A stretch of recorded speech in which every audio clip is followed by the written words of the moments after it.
aku Aulia. Seperti biasa kita akan belajar materi fisiologi tumbuhan, tapi cakupannya kali ini berbeda.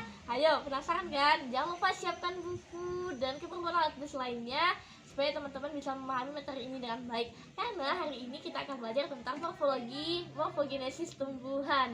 Nah, sebelum itu teman-teman jangan lupa like, comment, and share-nya ya. Jadi teman-teman gak ketinggalan video-video dari aku. So, stay tune terus.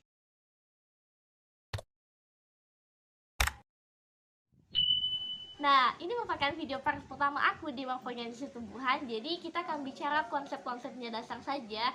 Nah, next week kita akan bicara lanjut tentang morfogenesis part 2-nya. Nah, kira-kira bicara morfogenesis, teman-teman tuh udah pernah dengar kata istilah morfogenesis enggak? Nah, dari istilahnya saja itu ada dari morfo dan ada genesis. Morfo, kalau teman-teman biologi udah tahu kan, ada morfologi tumbuhan, ada morfologi hewan, bisa juga kan. Nah, morfologi ini artinya bentuk atau ini bagaimana penampakan dari luarnya. Nah, selanjutnya kalau genesis itu asal mula terbentuknya. Jadi, kalau kita gabungkan morfogenesis, yaitu artinya asal mula terjadinya bentuk atau sesuatu organisme.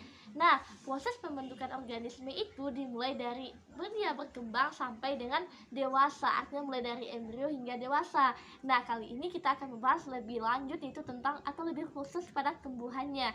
Nah, di sini perlu kita ketahui bahwa kalau interaksi pertumbuhan diferensiasi memicu terbentuknya beberapa organ.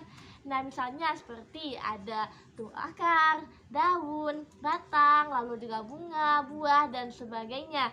Nah, ingat bahwa pada fase pertumbuhan yang berbeda, sejumlah sel tumbuhan menjadi berbeda meskipun gennya sama. Nah, yang menjadi pertanyaan, bagaimana dapat diketahui bahwa semua sel suatu organisme memiliki gen yang sama? Nah, yang pertama, peristiwa penggandaan dan pemisahan kromosom dalam proses mitosis jelas menunjukkan hal itu. Yang kedua, banyaknya tumbuhan yang bersifat totipotent. Nah, totipotent ini maksudnya apa? Yaitu sel-sel bukan embrionik memiliki kemampuan untuk berdiferensiasi menjadi sel embrionik kemudian berkembang menjadi tumbuhan yang lebih lengkap. Nah, jika di lingkungannya mendukung, artinya di sini dapat kita lihat bahwa contohnya sel parenkim akar mulai membelah dan menghasilkan kuncup liar yang akhirnya menjadi tajuk dewasa dan berbunga. Semua gen untuk menghasilkan tumbuhan lengkap pastilah dimiliki oleh sel akar yang berdiferensiasi tadi. Nah, itu dia konsep dasar dari morfogenesis. Nah, cakupan dari morfogenesis ini sangat erat kaitannya dengan pertumbuhan dan perkembangan. Oke, konsep yang pertama itu ada pertumbuhan dan perkembangan karena sudah aku singgung tadi kan. Nah, kenapa begitu? Karena pada dasarnya pertumbuhan dan perkembangan ini mendasari terbentuknya bagaimana morfogenesis pada suatu tumbuhan. Nah, kita bahas satu-satu dulu ya. Bicara pertumbuhan dan perkembangan. Nah, kira-kira teman-teman tuh udah paham kan? Nah, kalau pertumbuhan itu misalnya kita nih, dari mulai kita bayi sampai hingga saat ini seperti aku dan seperti teman-teman lagi menonton video, dan kita tuh menjadi besar, menjadi tinggi, mungkin jadi lebar mungkin ya kan, sorry ya, mana tahu ya kan. Nah, itu disebut dengan pertumbuhan. Nah, bagaimana perkembangan? Perkembangannya itu seperti kemampuan kita untuk melakukan hal yang lebih, seperti kemampuan untuk memproduksi sesuatu yang lebih baik. Contohnya pada betina, pada si perempuan itu menghasilkan sel ovum, pada sel jantan mampu menghasilkan sperma. Nah, itu dia termasuk perkembangan. Nah, lebih jauh pada itu kita harus tahu dulu konsep dari pertumbuhan ini. Nah, sebagaimana kita ketahui bahwa pertumbuhan ini merupakan proses pertumbuhan volume dan jumlah sel yang mengakibatkan bertambah sel, yaitu ukuran organisme. Nah, pertambahan jumlah itu terjadi karena pembelahan mitosis. Nah, pada pertumbuhan ini bersifat irreversible. Irreversible itu maksudnya apa? Artinya dia itu tidak dapat kembali ke bentuk semula. Nah, misalnya kayak gini nih, kita udah tumbuh besar. Nah, nggak mungkin lagi balik ke bayi kan? Nah, begitu pula dengan tumbuhan. Jadi bagaimana dia terbentuk mulai dari akar, lalu menjadi batang, menjadi daun, dan menjadi berbagai organ yang lengkap, itu disebut dengan pertumbuhan. Oke, udah paham kan? Jadi di sini dia tuh mulai laju diferensiasi, laju pertumbuhan, pemandangan sel, itu dia bagaimana pertumbuhan. Nah, bagaimana dengan perkembangan? Perkembangan seperti aku bahas tadi, dia merupakan diferensiasi dari pertumbuhan. Artinya kemampuannya itu lebih baik dan lebih matang lagi. Contohnya nih pada tumbuhan. Nah, teman-teman lihat kan di sekeliling aku ada bunga-bunga. Nah, bunga itu merupakan salah satu proses perkembangan daripada suatu tumbuhan. Nah, itulah kira-kira bagaimana pertumbuhan dan perkembangan. Nah, lebih pada itu, pertumbuhan dan perkembangan ini akan dipengaruhi oleh berbagai faktor. Nah, kalau untuk pertumbuhan, ada beberapa beberapa faktor yang mempengaruhinya, seperti ada suhu, ada air, ada hormon tentunya. Lalu bagaimana dengan perkembangan?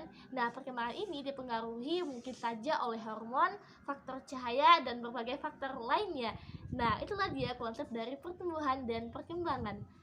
Nah, itu dia konsep dari pertumbuhan dan perkembangan. Selanjutnya ada beberapa macam pertumbuhan. Jadi pertumbuhan itu gak hanya sekedar tumbuh gitu aja. Ada beberapa macam dari pertumbuhan pada satu tanaman. Nah, pertumbuhan pada satu tanaman ini ada dua. Ada pertumbuhan primer dan ada pertumbuhan sekunder. Nah, penasaran kan? Yuk kita cekidot videonya.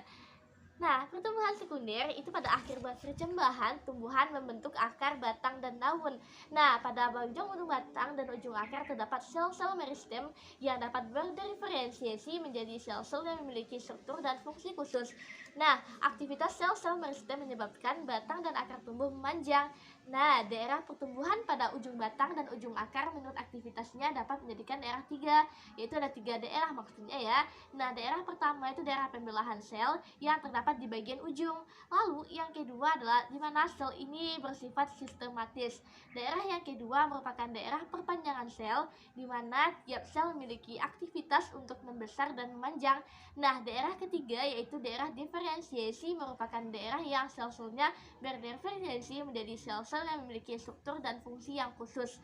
Nah, itu dia bagaimana pertumbuhan dari si pertumbuhan primer. Jadi di sini yang mencakup itu bagaimana pertumbuhan pada ujung-ujungnya. Ada tiga pembelahan tadi kan, ada tiga daerah maksudnya ya.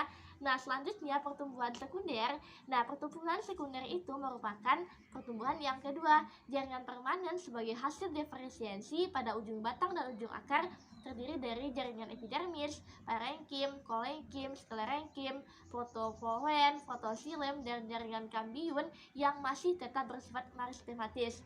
Nah, pada ini tidak membelah secara mitosis, di mana jika sel kambium membelah ke arah luar, maka akan terbentuk sel floem dan di dalam tetap sebagai kambium. Jika membelahnya ke arah dalam sel, akan membentuk xilem yang luar dari sebagai kambium. Nah, di sini akan terbentuk xilem dan floem sekunder. Nah, itu dia bagaimana penjelasan dari macam-macam pertumbuhan. Nah, itu dia penjelasan aku mengenai morfogenesis tumbuhan per satu. Semoga apa aku sampaikan menjadi bermanfaat bagi teman-teman semua. Nah, ini merupakan masih video kelanjutan, so stay tune terus ya. See you next video. Bye.